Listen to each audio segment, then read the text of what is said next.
क्या आप सोचते थे कि आपकी मैरिज या रिलेशनशिप लॉन्ग टर्म चलेगी, लेकिन वो बीच में ही ख़त्म हो गई और अब आप कंफ्यूज्ड हैं कि ऐसा क्यों हुआ? तो आज के एपिसोड में हम यही डिस्कस करेंगे कि रिलेशनशिप्स क्यों टूटती हैं और उनकी वजह क्या होती हैं। और वीडियो के एंड में मैं आप लोगों से कुछ पैटर्न्स शेयर करूंगा जिससे आप अंदाजा लगा सकते हैं कि रिलेशनशिप क्यों टूटी है, या फिर उन पैटर्न्स के मौजूद होने की वजह से आप अंदाजा लगा सकते हैं कि रिलेशनशिप्स टूट जाएंगी।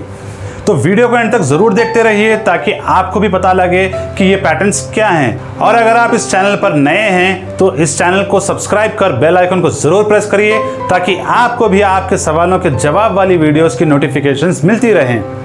तो बिना किसी देर के शुरू करते हैं हमारा आज का एपिसोड, रिलेशनशिप्स क्यों टूटती हैं।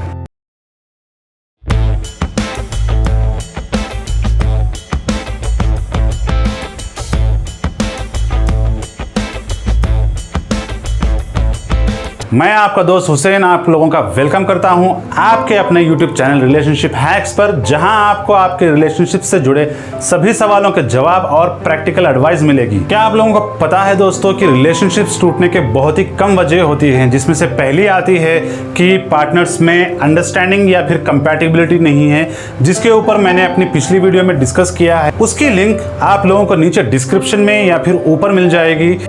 और दूसरी चीज़ है दोस्तों कि लैक ऑफ अट्रैक्शन। मेरा मतलब है कि कपल्स को या पार्टनर्स को एक दूसरे से वो आकर्षण नहीं है या फिर एक दूसरे की तरफ वो खिंचाव नहीं है, जिसके ऊपर मैं बहुत जल्द वीडियो बनाऊंगा और बताऊंगा कि कैसे आप एक दूसरे को अट्रैक्ट कर सकते हैं या फिर एक दूसरे को आप लॉन्ग टर्म के लिए अट्रैक्टेड रख सकते हैं। तीसरी चीज़ आती है दोस्तों लैक ऑफ पॉजिटिव इंटरैक्शंस, जिससे मेरा मतलब है कि पॉजिटिव कम्युनिकेशन नहीं होती या फिर हम लोग के झगड़े होते हैं। इसके ऊपर भी मैंने एक वीडियो बनाई है कि वाई कपल्स फाइट, उसकी लिंक भी आपको नीचे डिस्क्रिप्शन में मिल जाएगी, तो उसे भी ज़रूर देखिए इसे समझने के लिए। चौथी चीज़ है लो ओवरऑल रिलेशनशिप सेटिस्फैक्शन, जिसका मतलब है कि वो रिलेशनशिप से पूरी तरह से सेटिस्फाइड नहीं है या फिर खुश नहीं है। अमेरिकन रिसर्चर एबी मेटकैल्फ, जिन्होंने 34 इयर्स कपल्स पर रिसर्च की है, वो ये कहती हैं कि अक्सर रिलेशनशिप्स टूटने की वजह होती है कि कपल्स एक दूसरे से कम्पीट करते हैं, जिससे वो ये कहना चाहती हैं कि वो टर्न्स लेते हैं एक दूसरे को नीचा दिखाने के लिए या फिर एक दूसरे से झगड़ा करने के लिए या फिर एक दूसरे को गलत साबित करने के लिए। और वो ये कहती हैं कि जब तक हम एक दूसरे से कम्पीट करेंगे हम एक इमोशनली सेटिस्फाइड और इंटीमेट रिलेशनशिप नहीं बना सकते। तो चलिए जानते हैं वो क्या रीजंस हैं या क्या पैटर्न्स हैं जिनकी वजह से रिलेशनशिप्स टूट जाते हैं। मशहूर अमेरिकन रिसर्चर जॉन गॉटमैन बताते हैं कि 4 ऐसी चीज़ें हैं जो कि या तो टूटी हुई रिलेशनशिप्स में पाए जाते हैं या फिर किसी रिलेशनशिप्स में ये 4 चीज़ें या इनके पैटर्न्स अगर पाए जाएं तो ये रिलेशनशिप्स आगे तक नहीं चल सकती, वो बहुत जल्द टूट जाएगी। वो इन पैटर्न्स को देखकर 80% एक्यूरेसी से बता सकते हैं कि कोई भी रिलेशनशिप कब टूट जाएगी। तो आइए जानते हैं कि वो चीज़ें क्या हैं। तो पहली चीज़ है किसी को क्रिटिसाइज़ करना, जिसे हम हिंदी में किसी की आलोचना करना कहेंगे और उर्दू में कहेंगे किसी की तनकीद करना। दूसरी चीज़ है कंटेम्प्ट, जिसे हम हिंदी में कहेंगे किसी की निंदा करना और उर्दू में कहेंगे किसी को हकारत से देखना। तीसरी चीज़ है डिफेंसिवनेस और चौथी चीज़ है स्टोन वॉलिंग। तो आइए जानते हैं डिटेल में कि ये 4 चीज़ें क्या हैं और इनके एंटीडोट्स या फिर इनका इलाज क्या है। पहली चीज़ है क्रिटिसिज्म। जब भी कोई पार्टनर क्रिटिसाइज़ करते हैं तो वो उनकी आदत पर या फिर उनकी गलती पर क्रिटिसाइज़ नहीं करते, बल्कि आप जब क्रिटिसाइज़ करते हैं तो सीधा हमला आप उनके कैरेक्टर पर करते हैं।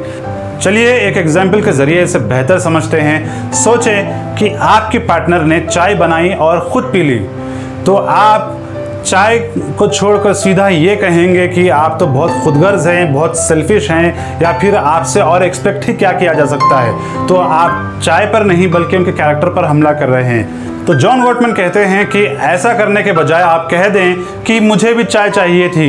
तो जब आप अपनी ज़रूरत को पेश करेंगे तो उनको समझ आ जाएगा कि आप भी यही चाहते थे और यहाँ पर झगड़े नहीं होंगे या फिर कुछ बहस नहीं होगी। दूसरी चीज़ है कंटेम्प्ट, जो कि किसी को हकारत से देखना या किसी की निंदा करना है। जब आप ऐसा करते हैं तो अपने आप को उनसे बेहतर या फिर उनसे ऊपर मानते हैं, ये एक सुपीरियरिटी वाली फीलिंग होती है। तो यहाँ पर आप प्रॉब्लम को या फिर अपनी वजह को बताने के बजाय आप सरकाज़म यूज़ करते हैं या फिर आप तरह तरह के एक्सप्रेशंस देते हैं, जैसे कि आई रोलिंग कहते हैं। आप अपने आइज़ रोल करेंगे या फिर उन्हें मॉक करेंगे, उन्हें चिढ़ाएंगे किसी भी चीज़ पे, या फिर एक गंदा ह्यूमर यूज़ करेंगे, बैड ह्यूमर यूज़ करेंगे। ये अगर आपको दिख रहा है आपके रिलेशनशिप में, तो इसे ओवरकम करने के लिए या फिर इसे कम करने के लिए एक दूसरे को रिस्पेक्ट दें, एक दूसरे से प्यार से बात करें और एक दूसरे की इज्जत करें, और एक दूसरे को उनके अच्छे कामों पर या फिर अच्छी चीज़ों पर अप्रिशिएट करें।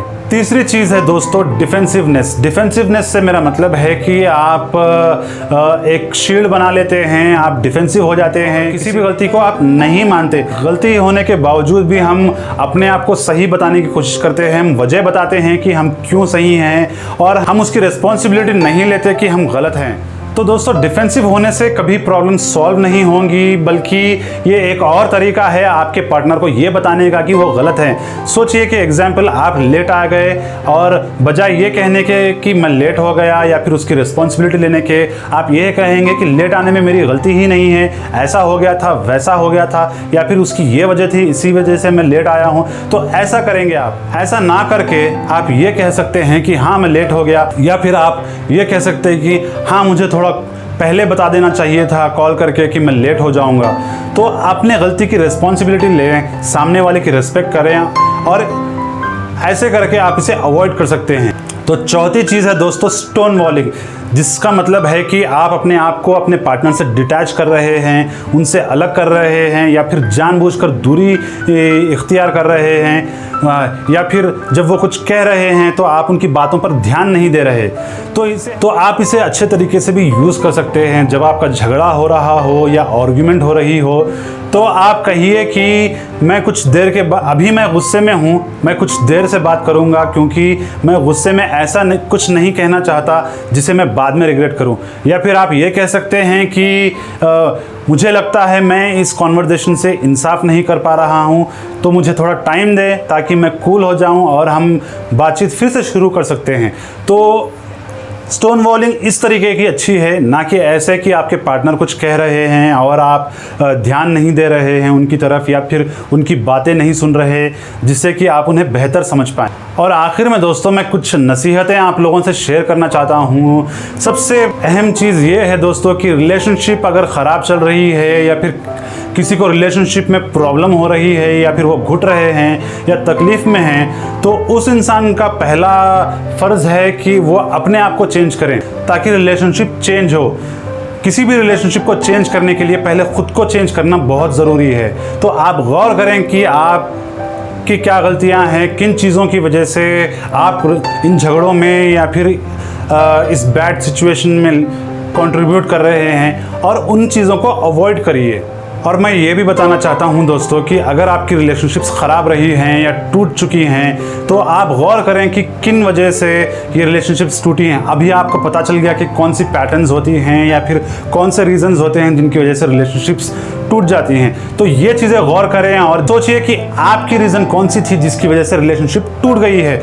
जब तक आपको ये नहीं पता लगेगा कि आपकी रिलेशनशिप क्यों टूट गई है, तो आप वही गलतियां दोहराएंगे और आपकी नई रिलेशनशिप का भी अंजाम आपकी पिछली रिलेशनशिप या पुरानी रिलेशनशिप जैसा ही होगा। एक और चीज़ देखिए कि रिलेशनशिप किसी को कंट्रोल करने का नाम नहीं है, तो अपने पार्टनर्स को कंट्रोल करने की कोशिश ना करें, क्योंकि अगर आप किसी को कंट्रोल करने की कोशिश कर रहे हैं तो वो ऐसा है कि आप एक चिड़िया को पिंजरे में बंद कर रहे हैं। जैसे ही वो पिंजरा खुल जाएगा वो चिड़िया तो उड़ जाएगी। तो वैसे ही जब तक आप किसी को कंट्रोल करते रहेंगे, जैसे ही वो मौका पाएंगे वो रिलेशनशिप से छुटकारा पाना चाहेंगे। तो किसी को कंट्रोल मत करिए, उनको फ्री विल दीजिए, उनको अट्रैक्टेड रखिए ताकि वो खुद खुशी से अपनी फ्री विल से जो है रिलेशनशिप में रहना चाहें। तो आज के लिए बस इतना ही दोस्तों। उम्मीद करता हूं कि आप लोग इस वीडियो से रिलेट और कनेक्ट कर पाए हैं। मैंने भी कोशिश की है कि कई सवालों के जवाब मैं इस वीडियो में दे पाऊं। तो नीचे कमेंट में ज़रूर लिखिए कि किन चीज़ों से आप रिलेट कर पाए हैं। या फिर किन सवालों के जवाब आपको इस वीडियो में मिले हैं। अगर आपको ये वीडियो पसंद आई है तो आपका प्यार इस चैनल को सब्सक्राइब कर बताएं, ताकि मुझे भी पता लगे कि मैं आप लोगों से कनेक्ट कर रहा हूं और आपको जो पसंद है वही कंटेंट मैं आप लोगों तक पहुंचा रहा हूं। और इस वीडियो को अपने दोस्तों से भी शेयर करें, क्योंकि आप भी उनकी रिलेशनशिप में उनकी मदद कर पाएं। और शेयर करने से तो प्यार तो बढ़ता ही है। हम हमेशा कहते हैं शेयरिंग इज केयरिंग। तो मिलते हैं मेरी अगली वीडियो में, तब तक के लिए अपना और अपने पार्टनर्स का ख्याल रखिए। Stay home, stay safe, see you next time.